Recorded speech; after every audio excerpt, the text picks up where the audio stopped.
you're not going to like this one. But is there a possibility that Fury's punch resistance has gone down? This is another Eddie Hearn observation. Well, do you know Eddie Hearn, if he actually knew about boxing, then I could sort of take what he says sometimes with a bit of respect. Punch resistance is not going down, it's getting up. Lots of fighters go down. It's the ones who get up who've got the punch resistance.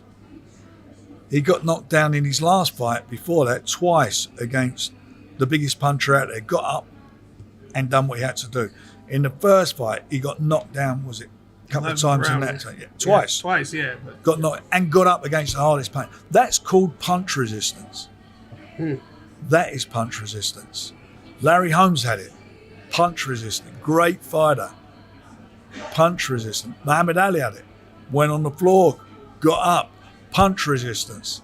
That's the difference. Getting up. You said about Dillian failing to meet his contractual obligations in terms of promoting the fight. Is there any kind of penalty for that if he continues? Yeah, we want to be reimbursed for that because he has an obligation. Absolutely.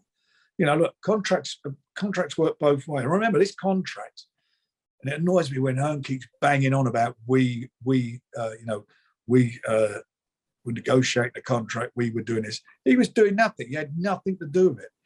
The WBC's contract that his lawyer approved of categorically stated either Dillian or a representative that he nominates deals with his affairs. He nominated Jeff Benz, not Eddie Hearn. We've had no discussions with Eddie Hearn about tickets, about flights, about anything. All he's continued to do is poke his nose in where it shouldn't be. He should be worrying about, instead of worrying about whether we can sell 90,000 tickets, which we've done, he should be worried about can he sell some subscribers for his app?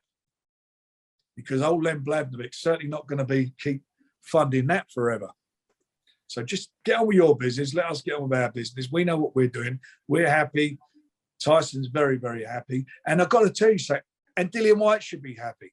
Because if we hadn't made this bid, he would be getting $2 million less of his promoter.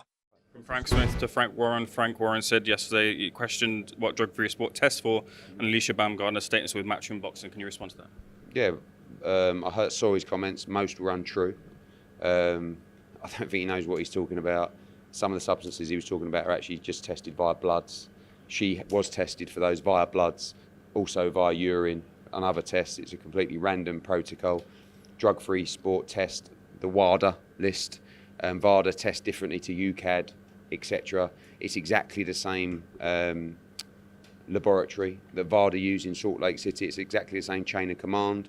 They also test for the NFL, the NBA, LPGA, NASCAR, NCAA. They're a huge organisation.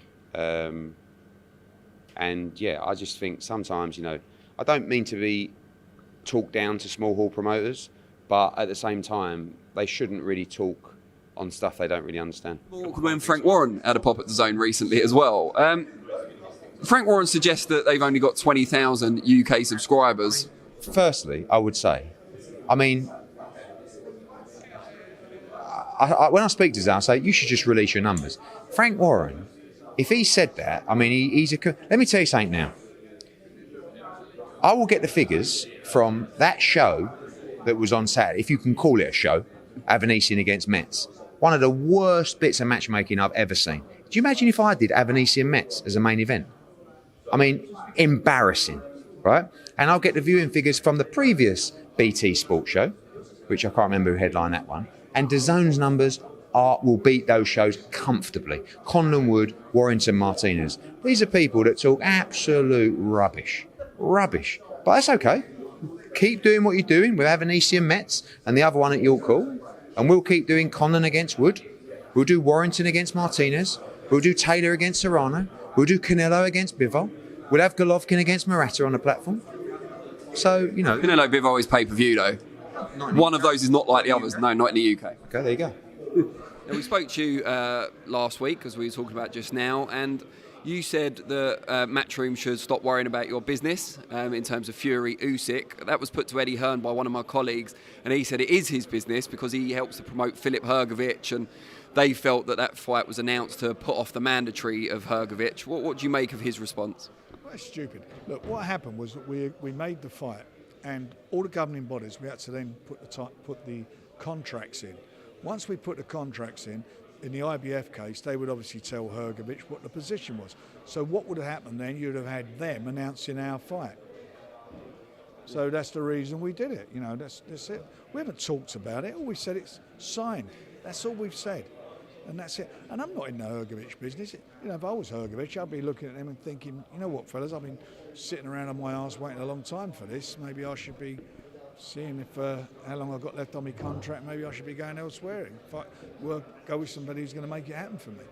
And it's, you know, it's all you keep hearing, all this stuff. It's like motor mouth just keeps coming out of all these things. They're going to happen. They're going to happen. Anthony Joshua, in the last 2 months, is going to fight 10 different people, to my knowledge. And he keeps banging on about the same fight because it's getting diminished what's going on over there, which is making this fight between Conor Benn and Eubank again. And who cares? Who knows? Conor, go and get yourself clean and go and get on with your life and get your business done. You know, what I mean by getting clean, go before the board and deal with it. Why haven't they dealt with it? You want to fight, the solution to fighting is to go and have the hearing. And there's no problem. Why wouldn't you have the hearing? You know, it's like, I don't know, it seems to me, I mean, maybe one of them owes Matchroom or Eddie some money. I don't know why they keep pushing this and flogging this, like, I don't know, allegedly, who knows.